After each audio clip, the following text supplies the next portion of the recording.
Coming up on this episode of Up for Debate, from the people who brought you Ottomans full of blood, the Tacoma Grits, and creepy handbag commercials comes a new creative challenge.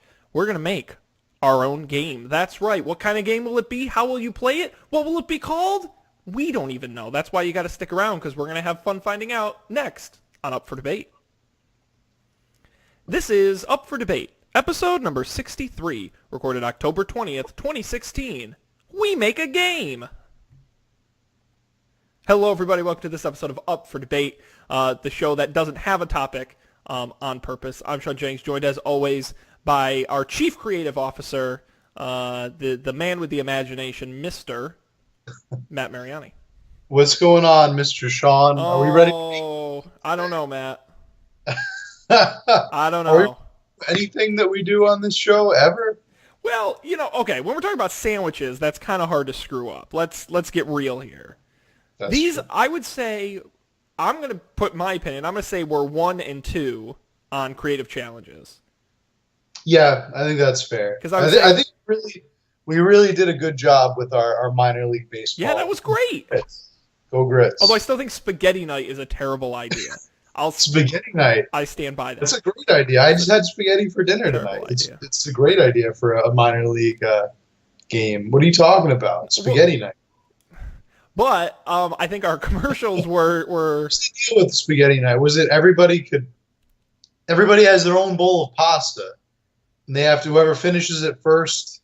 Yeah, it was something around the field or something. It was whatever it was. It was a very. I think it was like everyone at the gate got a bowl of pasta or something. No, what was it? They had to. Each one got their own bowl of pasta, and they had to eat it like a full bowl of pasta, sauce and all. And they had to eat it without their use of their hands. So they had to just shove their head in and just eat the bowl of pasta. And then I would like to add, after that, I should have meant if I didn't say it, I'm not sure. They should have had to run around the entirety of the outfield several times. And if they don't puke, then they get a prize. Yeah, that remains a terrible idea. I'm sorry to tell you. I don't mean to break your heart, but that's okay. At least we still have the grits. But go Grits. What was it? Gertie the Grit? What was it? Gretchen the Grit? Gertrude. Was it Gertrude the Grit? Gretchen? Gretchen the Grit. Maybe it was Gretchen. Go Grits. The Tacoma Grits. The Tacoma Grits. The Tacoma Grits. But we have redemption for all of our past misdeeds, because tonight, Matt, we are going to create our own game. That's right. From scratch. Never done. The Up for Debate home game. That's right. Our losing contestants tonight get a box of Rice-A-Roni and a copy of our home game. And Matt, I've come up with three questions essentially we have to answer to create a game. Before we get to that, I want to do a few quick notes. We are live right now on Facebook at facebook.com/UpForDebateTV. We appreciate everyone who checks us out live Thursday nights at 8:30 Eastern, 7:30 Central at that location. I'll be watching the comments all night, so if you have a thought on what we're coming up with, you have a suggestion, you think we're going down the wrong path, all you got to do is comment on the video on Facebook. We will see it, and we might use your feedback on the show. Crowdsourcing is a great way to get this game done. I mean, clearly we can't do it, so crowdsource it. That's how you wind up with like Gamey McGameface or something. That would be the name of it. Oh boy, that's scary. Yeah. So here we go. I think we need to figure out a couple things. One, what kind of game is it? Right? Are we talking essentially the format of the game? Is it a card game? Is it a board game? Is it a video game? Is it a mobile game? Is it I mean, we can really do any kind of game. Then I think we got to figure out. Let's start with that. Okay. I think, and you can agree or disagree. Well, we can talk pros and cons of a couple different ones, sure. We roll on. Excuse me? We roll on. Too close. All right. How about we could save this in case we get stuck. All right. But at any point we get stuck tonight, we'll leave it to fate. On any issue, we will consult the almighty dice. The almighty dice. So let's talk game format. All right. Which Did you have any in mind? Well, I would start by saying this, right? Do we want this game? Are we going for a game that is? Are we going for quality or quantity? Do we want a game? What is our motivation? Do we want a game that's going to sell a lot of copies, or do we want to make the best game ever? The best game ever. Okay. Because if we were going for because popular right now is card games. Cards Against Humanity being a prime example. Card games are very, very hot right now. I would argue board games are not. I would say mobile games are also Mobile pretty games hot. are very hot, and high-end tabletop games are hot. Your Settlers of Catan, kind of. I mean, we're not talking Monopoly here. We're talking more high-end strategy, long play board games. That's what's hot. If we want to make the best game ever, then I would say we should take an existing long-term medium like a board game or more classic card games, and then we reinvent it. And we create something new. I mean, there's a lot of innovation happening in the new style card games, in mobile games. We can take a more creative challenge by trying to reinvent something. I think a board game would probably be very difficult to reinvent because you're very limited by a board. So I don't know which direction you think is better to go in. I want to make a really cool game that will be with people forever and they'll never forget about it. It'll be right up there with Monopoly and Mario and That's a very tall order. yeah, it's gonna like the best game ever. You are so setting us up for failure. Let's start small Okay. and we'll work our way up. That's okay? fine. So let's pick a format. I think we should roll on it. Okay, I've got no problems with that. So let's break this down. Let's just So, go ahead with the almighty dice. So one will be card game. Two will be board game. Three will be what we'll say tabletop strategy. Four will be mobile game, so like an app. Five will be a traditional video game. And six will be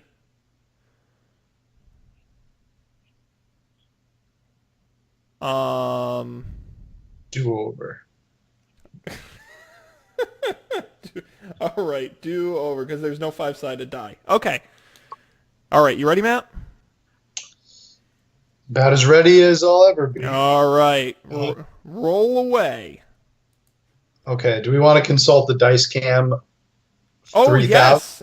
The dice cam isn't set up on this show. Actually, for technical reasons, we can't. So We'll just go ahead and we'll trust you. Oh God, no! Now I'm getting nauseous. Oh boy. our very own dice cam 3000. It is a where'd it go? We can't see it. It's a It's three. three. It's a three. There it is. It's a 3. It's a ladies and 3. gentlemen. Good. It's a 3. Oh my God, I'm motion sick. A So tabletop strategy What? game. how fitting a tabletop strategy As game, D&D much like experts, we would know Dungeons a and thing or Dragons. two about that. All right, very good. All right, so we've got our format. It's Yep. a tabletop strategy It game. is a tabletop strategy game. Absolutely. It's got to be involved, which makes more work Now- for us, but that's okay. I think you can go two ways with the tabletop strategy game. You can go either the D&D Pathfinder route, where it's kind of like an RPG played out through a tabletop game, or it's like you said before, your long form kind of strategy game. Build up, kind of. Yeah. Like your Risk or your Diplomacy. I guess Diplomacy would be an Axis and Allies, games like that. Which one would you rather Well, proceed with?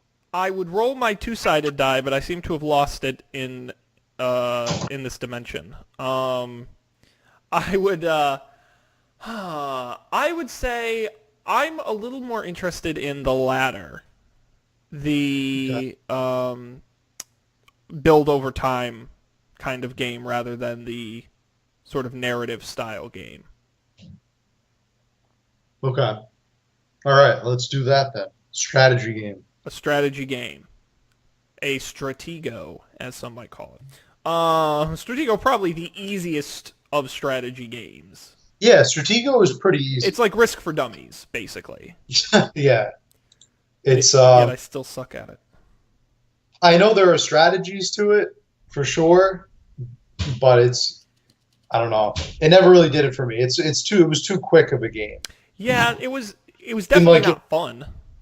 No, I didn't know. This wasn't that fun. I would rather just play Risk. No, but I know Stratego is ideal for like 2 people. I'd rather play chess, I should say. Yes, if you're going for a 2-person strategy game, you don't get better than chess. Problem with Risk is, and I stand by this to this day, Risk has too many pieces. It is not a fun game to physically play.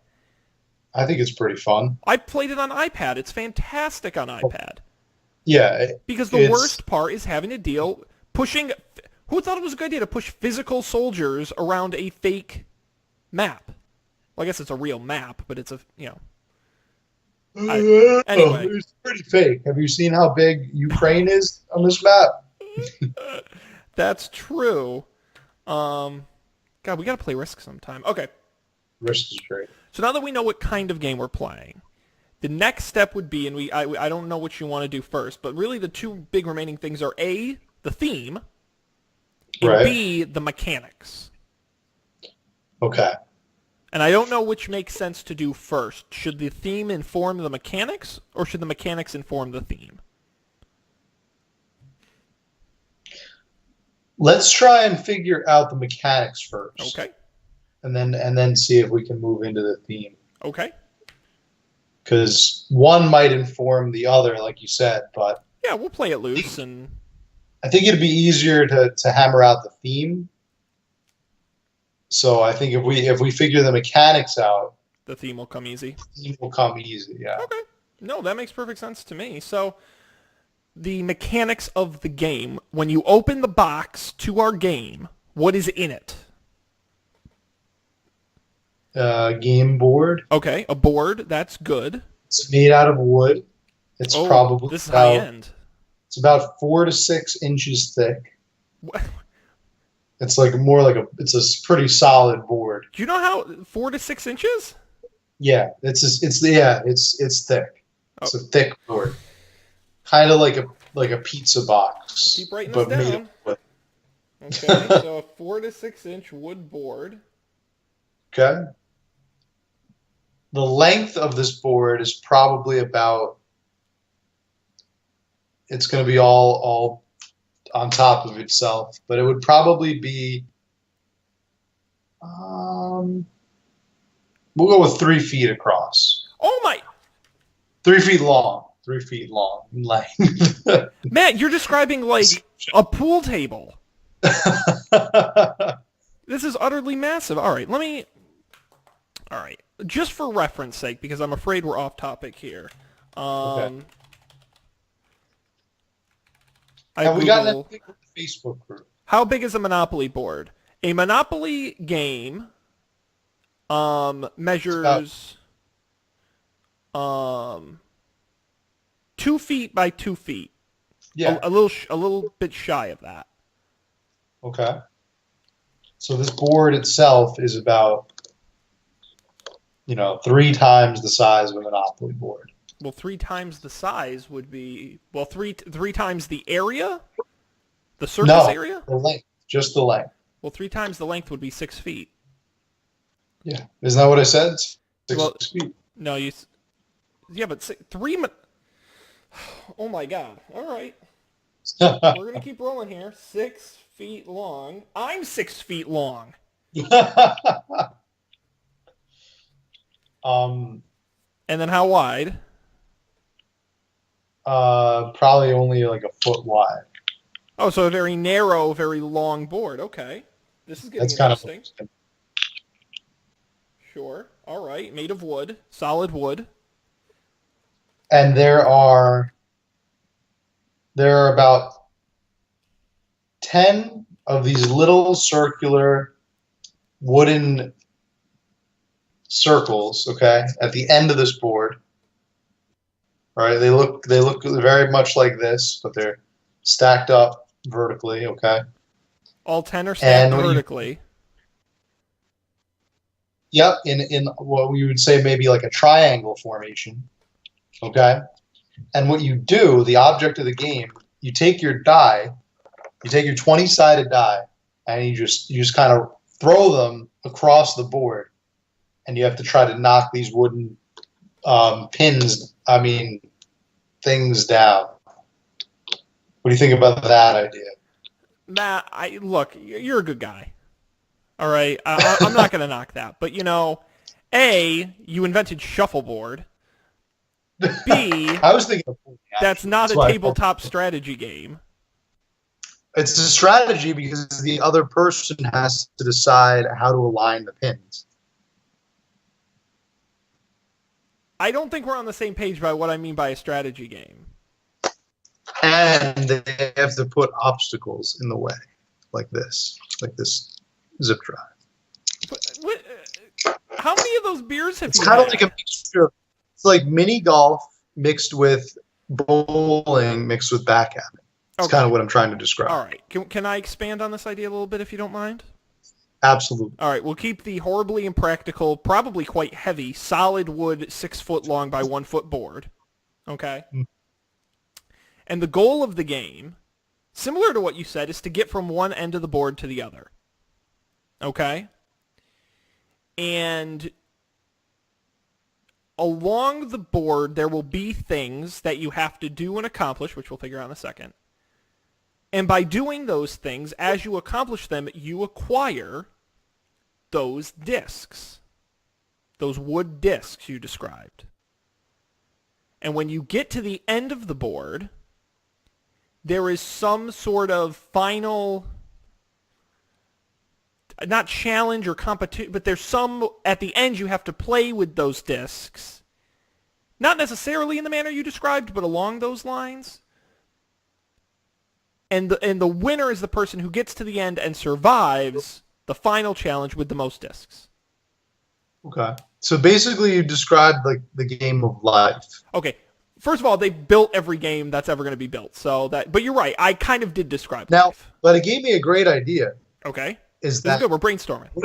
what if you took the game of life and added some kind of strategy element to it? Oh, where you could like hurt the other person? Yeah. Now, the game of life kind of used to have this. The original version, okay, had like, they had these cards, okay, and your cards could be, you could use them whenever you wanted, but they were like, if another player has to pay, like say, player A has to pay player B a certain sum of money. Player C could play his card and say, now player A has to actually give me the sum of money instead of player B. Or conversely, if player A was going to charge player B like payment because he landed on his space or whatever, player C can jump in and like collect that money in his place. Or there's also like a I don't have to pay you card, like I get out of paying you. They did away with that and made the game for babies in like the 90s. Yeah, but, life is pretty much the easiest board game you can play. yeah, but it actually used to have some merit and some strategy to it and some weight. And there were spaces you could step on that would just ruin your entire life. There was like a tornado space. Well, There was like a drug addiction space. They didn't have a drug addiction space, but they should have had one. well, things this that is, would just this is very common to a lot of tabletop strategy games where, a lot of them may be based around, that kind of Middle Ages theme where you have to build a farm and you have to get crops and you acquire land and very Civ style. By the way, if people want to go back, episode 32 of this program, we talk about life and many other board games on episode 32, a little self-plugging. I think that's an interesting idea. I like this idea of, well, I don't know, do we want to encourage people to backstab each other, or is that just a byproduct of success? Is this like a game where you're like, you win by screwing over your opponent, or is this a game where you win by avoiding getting screwed over? I think the first one. You So try to you want to screw up. encourage, it's race to the bottom is what we're encouraging here. Yeah. And you have to travel As a matter of along fact, there's your title right there. There's your race title. to the bottom. I Race to the will bottom. write that down. Okay, so that's good. I feel like we're getting somewhere. So, okay, so you're playing. How many players can play this game? Up to 13 players. Okay. You just made that up. I guess that's what we're doing, but okay, up to that. Up to 13 players.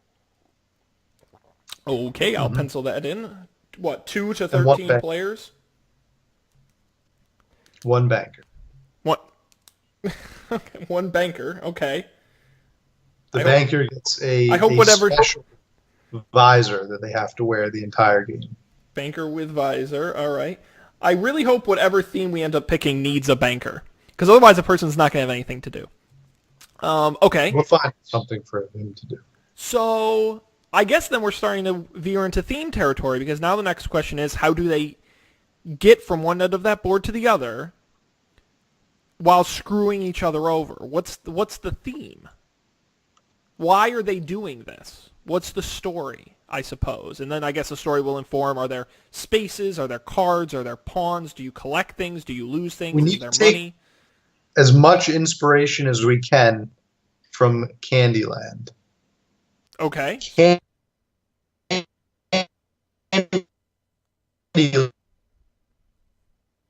Candyland.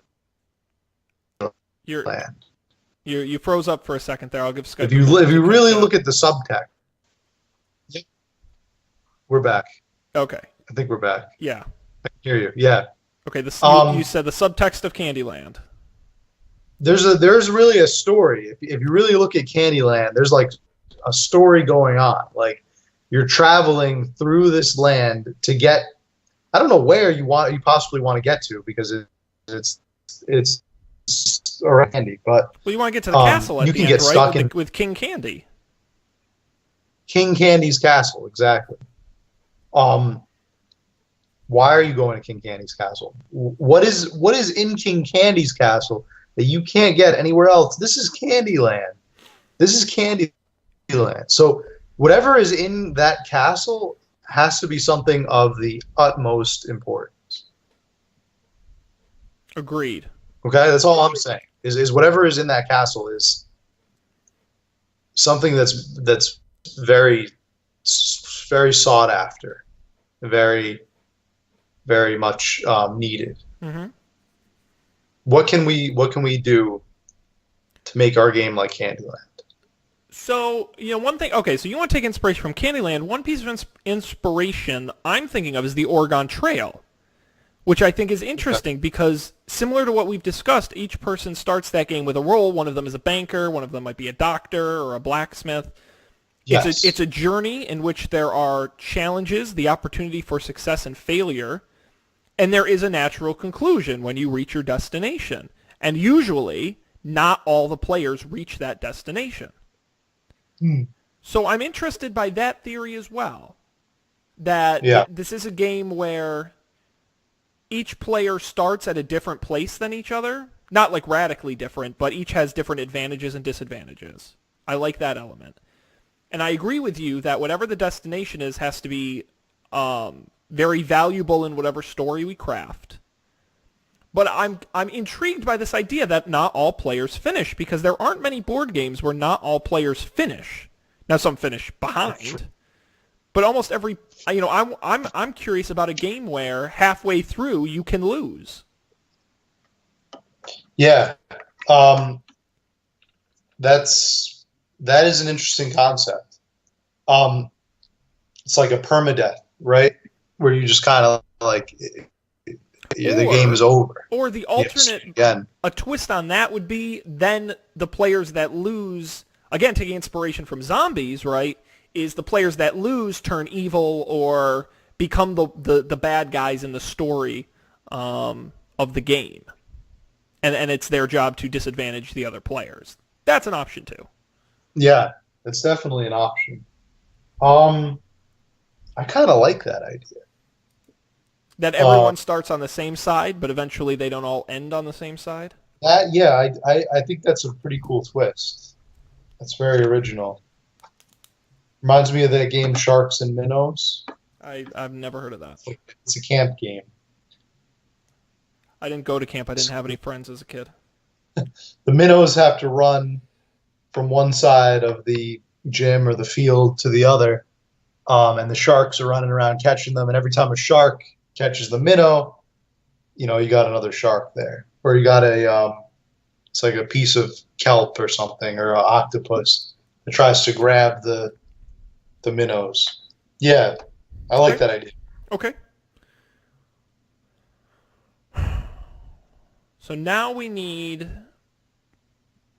Okay, we can continue to talk about mechanics, or we can switch to theme. If we're talking mechanics still, then the question is going to be, what will they do along the game itself?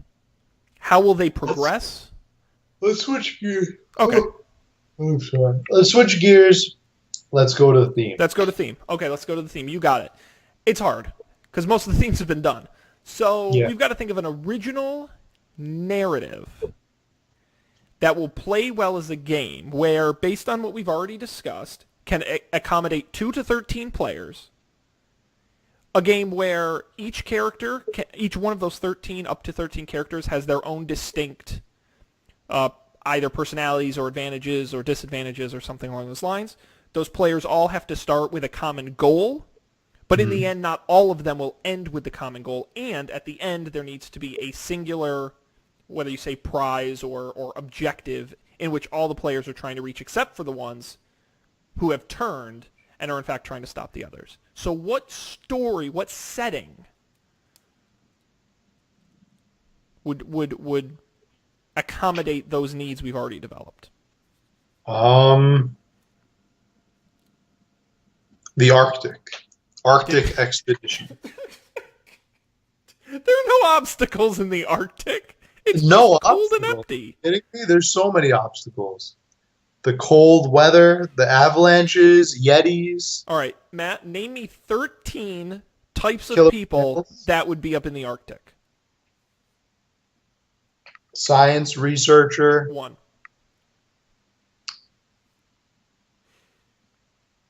penguin, hunter, Explorer. I'd give you explorer. or Fur trader. pilot of a crash. Pilot. Yeah. Um, A camera crew filming one of those terrible Alaska reality shows. yeah, Um, scuba diver, scuba diver. The creature from the abyss. I mean, I don't. But igloo man, Eskimo. Were you about to say igloo man? I'm pretty. No. I'm pretty Yeah. sure that's not offensive, but I am questioning. Go back to your igloo. You're just man. an igloo man. You'll never be anything more. Anthropomorphic snowman. Brought alive by a magical top hat.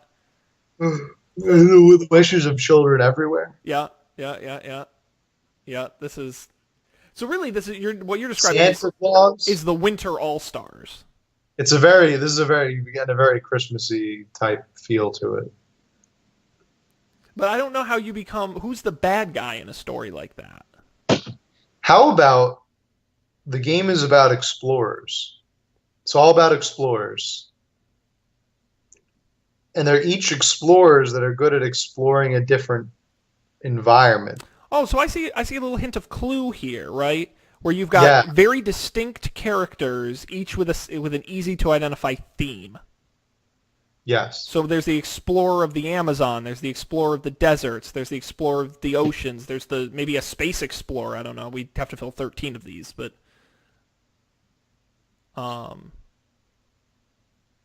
okay. My objective, I want to make the world's longest board game. And I don't mean longest in terms of time, I mean it in terms of length.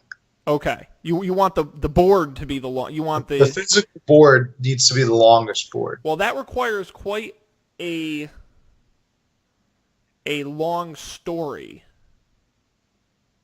Well, not really. You just compress everything you would fit on the perimeter of the outside. Just make it longer, thinner. Uh-huh. No, okay. I think Explorers is a fine theme. Yeah. Yeah, I like the theme a lot. And if we're gonna, I think the obvious story that comes out of this is that they're all trying to discover something, a singular item, Indiana Jones style. Where it's whatever mystical or valuable item we can make up. And this maybe they were all friends in the Explorers Society or something like that. And they all hear the tale of this mysterious artifact that's been lost to the sands of time, and the characters have the option to work together or to not work together. But at some point, as we've described along the way, bad things happen to some of the characters, and they end up turning against the others, I guess. I don't know. We'd have to talk more about that. Sure. But Sure. and then at the end of the board is the item, the artifact, whatever it is. Yeah, Does that sound about right? that sounds great. It sounds great. I think we got something here. Okay. We have to add the strategy in. Right. Okay. So let me make a note what we have so far. So the theme is explorers, and we've got and they're as if we're staying with they're in some sort of group. So they know each other at the beginning, right? They have the option to work together. Yep. Because that's, Yep. I think, where the strategy element's going to start to come in. Is we'd have to create game elements that, only tell one player, you have the option to tell other players, or, so they don't all know. Maybe we can do it like a murder mystery party where only some players get clues but others don't at the outset of the game, and they have the option to Okay. share or not. Yeah, let's have periodic breaks throughout the game, similar to diplomacy, where the players can actually get up and talk about the game instead of, doing having to do anything requiring them to play it. Sure. Kind of like a meta thing. Now, one thing I just want to, in the back of our heads, I just want to think, what's the replayability of this game? Because we can craft a really fantastic story with twists and turns and mysteries and clues. But what happens when you play it once Right. and then you know the whole story? Maybe the story should be made by one of the players. Ooh, there's a lot of room for error. I mean, I think what you can do is, and this is what most games do, especially ones that have stories, is that the key themes stay the same, right? Explorers, even the artifact can stay the same, or that can switch around. But the narrative told, you have things like cards and like a dice and things that create variations in each time you play it. And that's why I kind of like the idea. Clue again is very much like this, where it's the mechanics are the same, where you're always guessing: is it a weapon? Is it the place? Is it the person? But it changes every time because you're switching the cards in and out, right? So perhaps we could.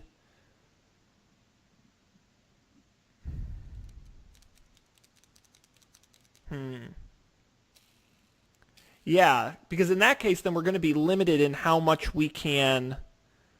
Um,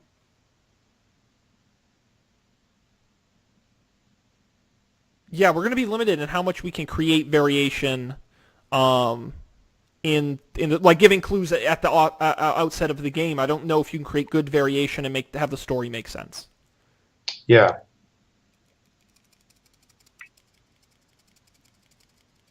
See, this is the hard part. The mechanics are the hard part. But let's be honest. Yeah. Mechanics are.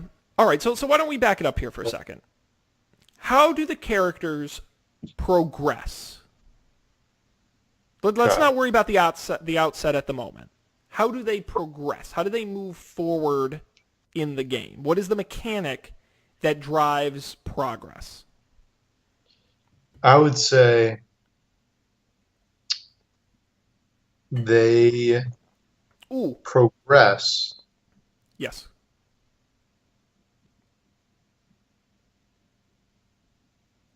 Because I had an idea, but I'm going to let you go first. Okay. Yeah, go with your idea. I I like this idea of they have to solve puzzles. What kind of puzzles? Very explory, very kind of exotic. I don't know. That's the problem, and there would have to be Puzzles? enough puzzle. Cause I don't think it would constantly be puzzles. I think they could move along the board with dice or other mechanics, but at certain stop points, and this is, by the way, where we can kill off people, Yeah. is when it comes down to solving the puzzles. Okay. The difficulty will be how do you create puzzles that vary each time you play the game. Right. I guess we're just making more work for ourselves, but I think that could be an interesting. There aren't a lot of games, to my knowledge, that have that mechanics where you have several puzzles throughout. Maybe we've got 6 feet of board, so maybe Yeah. a puzzle every foot, so 6 puzzles. Maybe some of the puzzles require you to use some outside information, kind of similar to like Trivial Pursuit. Sure, absolutely. Well, that's Uh, I think each puzzle should be different. That's what I like. Yeah, Test totally. a range of skills. So just quickly, so I like your idea. So one could be, I'll loosely say trivia, Yeah. but it could Well, be not even trivia. I mean, like, say the puzzle has the explorer go into a room, and in the room you have like baking soda and you have vinegar. All right. And there's some type of, you have a limited time to figure out that vinegar and baking soda make an explosion or make like a bubbling volcano. All right. I'm just giving you a very loose example. it's very loose because I don't understand where you're going. I mean that the player has to use that outside information. They have to know that mixing these two chemicals together will form that reaction Oh, so to accomplish a certain goal. you're describing a situational puzzle of sorts Well, where that's it. Some of them. you know Yeah. MacGy even I mean this MacGyver is maybe a little type puzzle. narrow. Yeah, it's your That character require you to finds use outside- themselves in this room with these items, and you have 5 minutes to escape. Or Yeah, okay, I like that. like that. Another like is then it rewards players for knowing things, which is always great. Or maybe there's something written, on the wall in Japanese, and it rewards the players that know Japanese. All right, I'm going to write word puzzle because I think there's some variations you can do on that. And the good thing about those is you can put a lot of them on cards in a box. Mm-hmm. And it doesn't take a lot of... I think there should be a creativity challenge. Yeah. Okay. And to be honest, I like this idea of some of the challenges should force you to work individually, but some should force you to work together. Yeah. Again, we want to keep that strategy element going of how much do you cooperate and how much don't you. And I Yeah. think Absolutely. Some of those, yeah. and I Some think, of those should emphasize teamwork. and I think a creative challenge, kind of like Cranium in a way. Mm-hmm. I don't think it'll be that childish, obviously, but some sort of you have to make up a riddle or something. We're not going to get that detailed, but I like the idea of a creative challenge. What else? I like the idea of where, like, it might seem like it'll be the easier path to take to screw over your teammate, but then you actually, like, turns out you need them later on, and if you screw them over early and they're either dead or they're not on your side come later in the game, So it sounds to me like what you're describing is a little bit like a it's almost like a what is it, community chest kind of a third dimension game mechanic where you're at certain points in the game you have to draw in elements that affect the game in unpredictable ways. Yeah. Okay, I like that. Mhm. We'll have to come up with it. Okay, yeah, I like that. So the players at the offset will get to choose a character, and we'll have a stock list of characters. One of them will be a banker, as you insisted, with a visor. It will come with a visor in the box, and they will move along the board.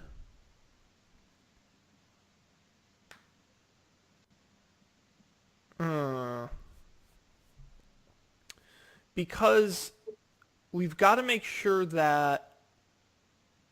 No, I guess they can roll dice and move along the board. Yeah, I can see that. And then, depending on where they land, they'll have different spaces. Some will be these...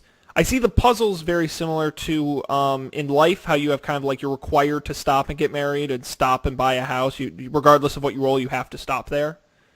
Mhm. I think the puzzles should be part of that.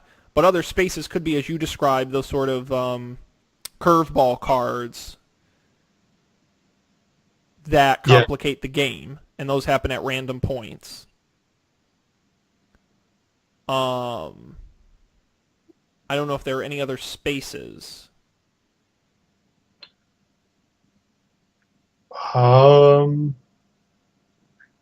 Spaces So, are interesting. yeah, because we could, I mean, there are a lot of different ways you can do it, right? You can just do a straight up, every third space is a random card. You do some where there are advantage spaces and disadvantage spaces, right? Where you get good things and bad things that happen. You can do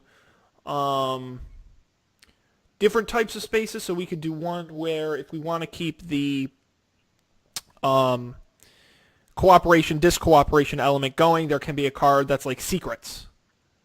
And when you land on that, only the player who lands on the space gets to know what's on the card they've drawn, for Yeah. example. I'm just pitching out ideas here.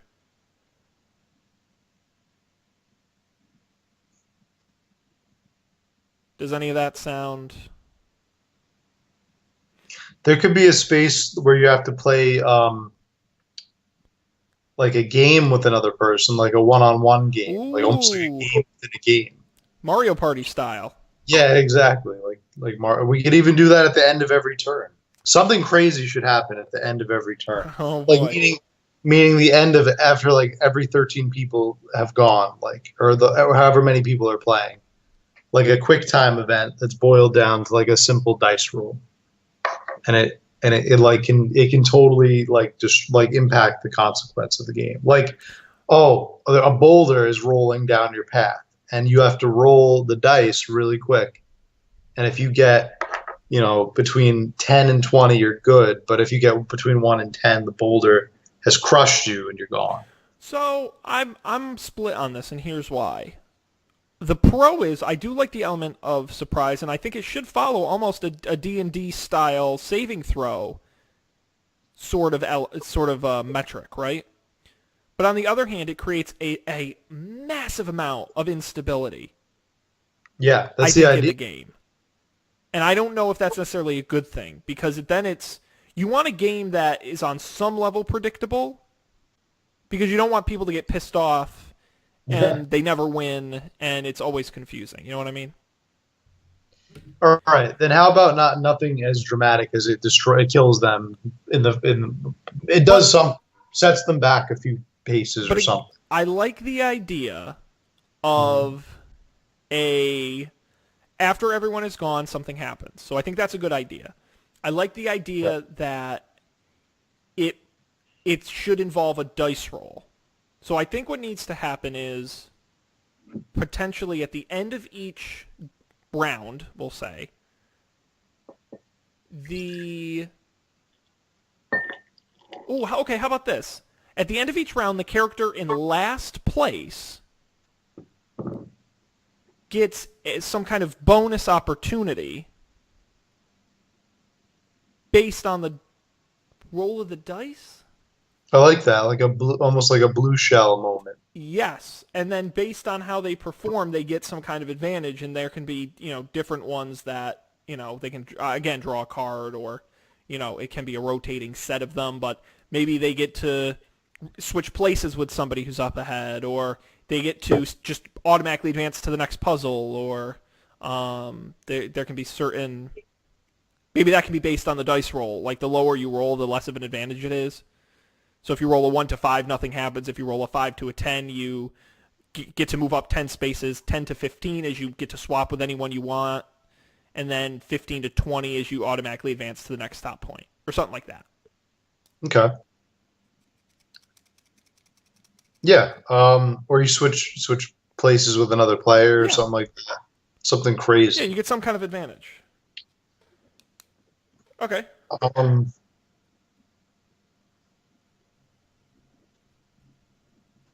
Man, making a game is hard Oh, work. it's insanely hard. And to be honest, that dice roll at the beginning of this screwed us over because a card game we could have been done by now. We Yeah. literally picked the hardest one. We absolutely did. Do you want to make it a card game now? Like, switch. I think, here's what I think we should do. What should we do? If we do that, I think we should hit the reset button and go in a completely different direction. This is what we did. We did commercials, if you remember correctly. We spent the first 2/3 of the show talking about handbag commercials, and then the last third we did something completely different. And I thought it was fun to mix it up. No, didn't we stick with the handbag? No, we ended up doing, wasn't it like a dog food commercial? It was totally different, and it was really cheesy. Yes. Yeah. And it had a totally different tone. No, but we did the whole handbag thing, and then something about yeah, I remember that. Yeah. Yeah. So we could absolutely, Matt, I think we have a very legitimate game here. Is it 100% thought out? No, I didn't think we would end with it being 100% thought out, but I would play this game. You would play it? I would. I mean, to be completely honest, I think a 6-foot-long solid wood board is probably the biggest deterrent. It's frankly impractical. But the mechanics of the game, I like the idea of the explorers. I like the idea of balancing teamwork versus individual needs. I like the idea of having to do puzzles. I like the idea of sometimes being on the same team, and if you can lose partway through, that not everybody finishes. And that goes to the explorers theme, where explorers, literally die. So I think that's a very legitimate game. Okay. I'm pretty happy with it. I think it's not fully fleshed out, like you said. But play it. I think it'd be a fun game to play. Absolutely, and like I said, we weren't going to flesh it out anyway. Do we have a name for this game? We had Race to the Bottom, but I don't know. Race to the Bottom. Race to the Bottom. We should still stick to it. Race to the bottom. Fun for kids of all ages. All right. Card game. We can have all the explorers, all the pieces are shaped like butts. And all right, no. No. The end of that 6-foot long is also just a giant wooden butt. We're done. How many of those beers have you had? Race. One too many. To the bottom. I'm making a pun. I noticed, and it was very disturbing. I don't think Target will stock us on their shelves. Okay. All right. Probably not. This is true. So. All right, card game time. Card game. So here's what I like about because I was thinking about this before we started. Card games, I think, is one of the easier ones, so I kind of already had some thoughts going. What I like about card games are the following, and you can tell me if you don't like these, and that's okay. I like card games where you have to create sets or patterns. I think a little bit to like poker or to, yep, exactly. And I like games with wagers. I like games where there's betting or there's some kind of points wagering. Again, like a bit like poker. And I feel not enough card games have that element. I think that's a little more unique in card games. Yeah. I don't know what you think.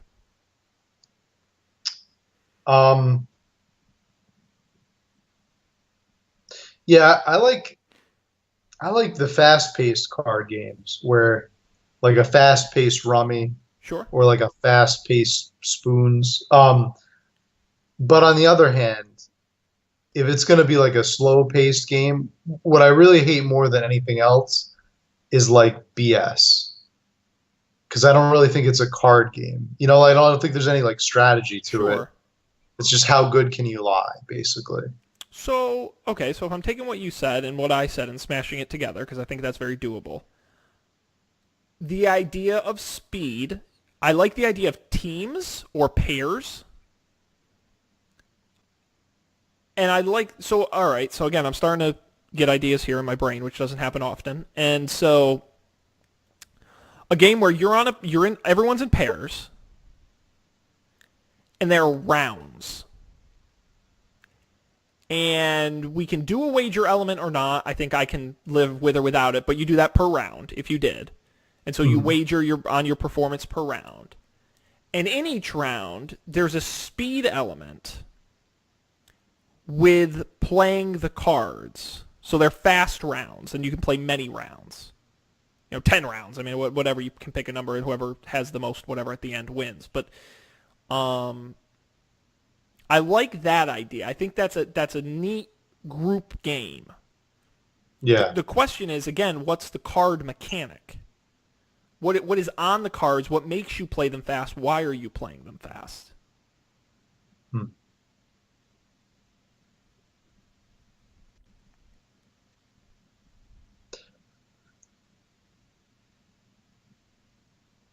Because there's gonna be so much dead air on this episode. I think we're setting a new record. But we're thinking, and it's a good thing.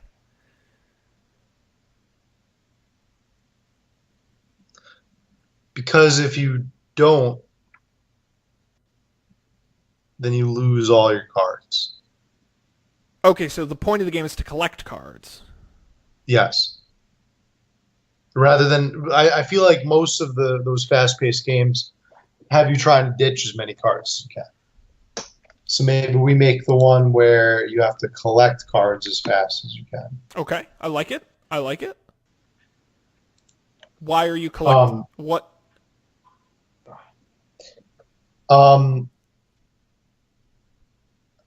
Like you said, you're trying to get a match. You're trying to get a set. And the set is based on a dice roll. Okay? Yeah. Hear me out. I will hear you out. You roll your typical 6-sided die. And those correspond to the face cards, okay? Oh, all right. How many face cards do we have? There are a lot. There are a lot more than I thought. Well, we can put anything we want on the cards, Matt. It doesn't have to be a standard deck. Oh, this is okay. This is just a card game. Oh, absolutely. We can. Oh, I'm thinking standard deck. Oh, I mean, we could do a standard deck. I'm just saying it's. What if the cards traded?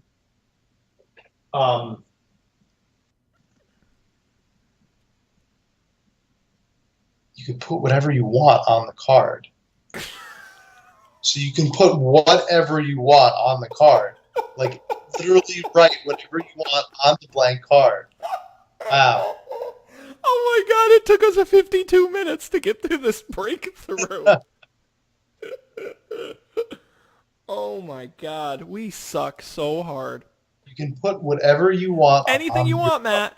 Anything you want. No, that's what I'm saying. You can put anything you want on the card. It's essentially a small piece of paper.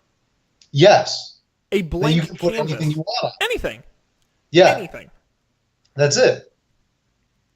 And then you battle them with each other. So, okay, all right. So let's I like this. Let's throw out everything we described previously. I like the battle element. Okay. This is interesting. Before the game, let's bring in a D&D style element, right? Yeah. And I like the idea of dice. Before the game, you create with your partner or your team, you create your own cards with skills, abilities, some kind of scoring system. Yeah. That I guess I'm ripping a little off from Pokemon or Magic the Gathering, but and then you compete against the other pair or team. Right. We're really just describing Magic the Gathering. Yeah, but you make your own cards. Okay, so it's create your own Magic the Gathering. But there's a rule, okay? There's rules that each team has to follow. Yeah. For example, like your cards, the characters on your cards have to all be... Oh. Like it's a creative challenge. Gotcha. Cartoon characters. Yes, or, category style. You kind of just... Yeah, it's category style. You have to feature a weakness on your card, maybe. Well, yeah, I mean, I think the cards have to have, because the teams have to be able to match whatever skills and abilities. So those are at minimum you have to have those. But I like this idea of forcing some kind of theme or commonality between the cards on your team. So it could be that they all are cartoon characters, or they all have a weird ability, or they all, and those are random. And you don't know what they are. It's a creative challenge. Right. It's a thought experiment. But then again, that doesn't really that unless it affects the skills and abilities, it's merely for fun. It doesn't actually impact the play of the game. Yeah, that was the part that I was struggling to come up Sure. with. Okay. But that's okay. Um,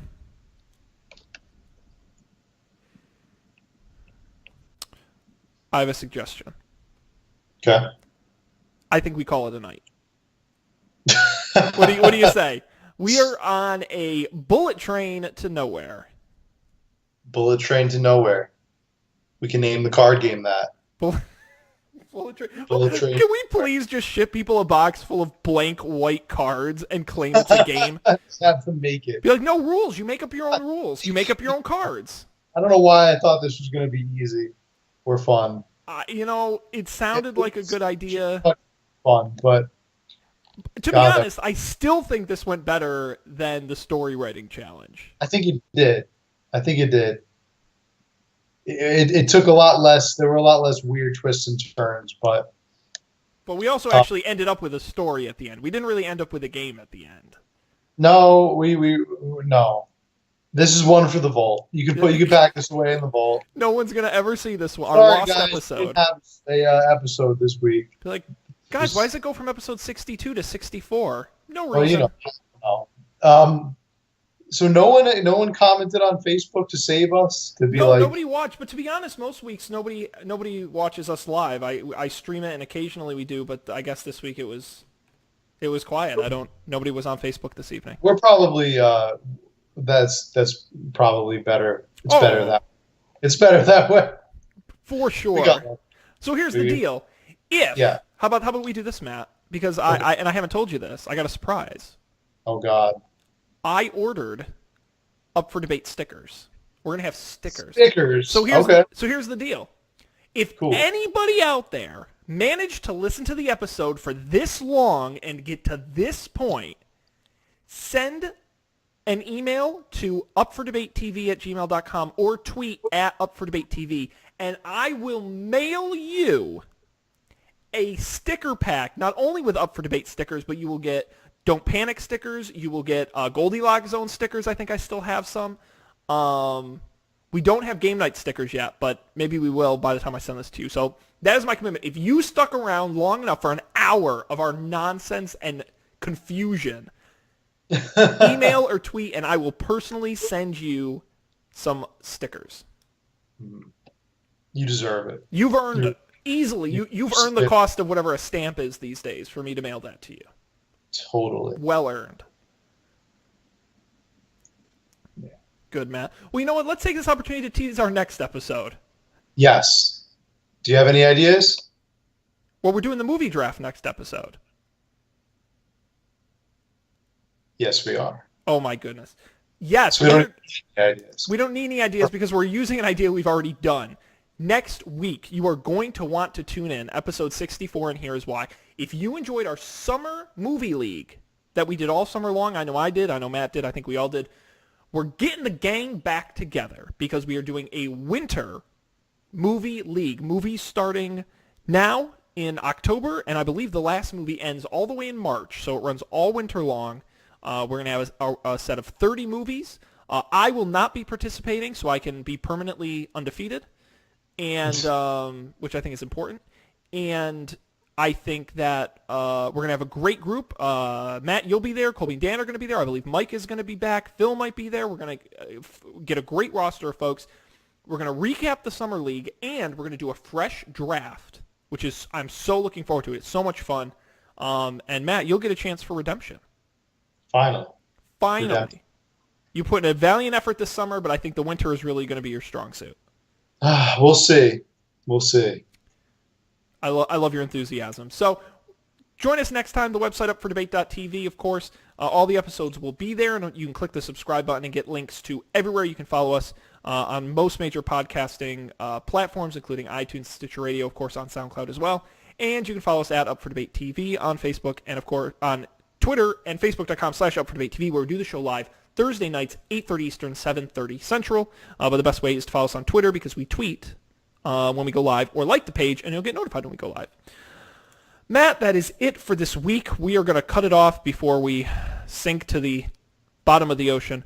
On behalf of Matt, this is Sean. Really appreciate you sticking around this long and listening to us, and we hope you'll come back for more exciting stuff here on Up for Debate.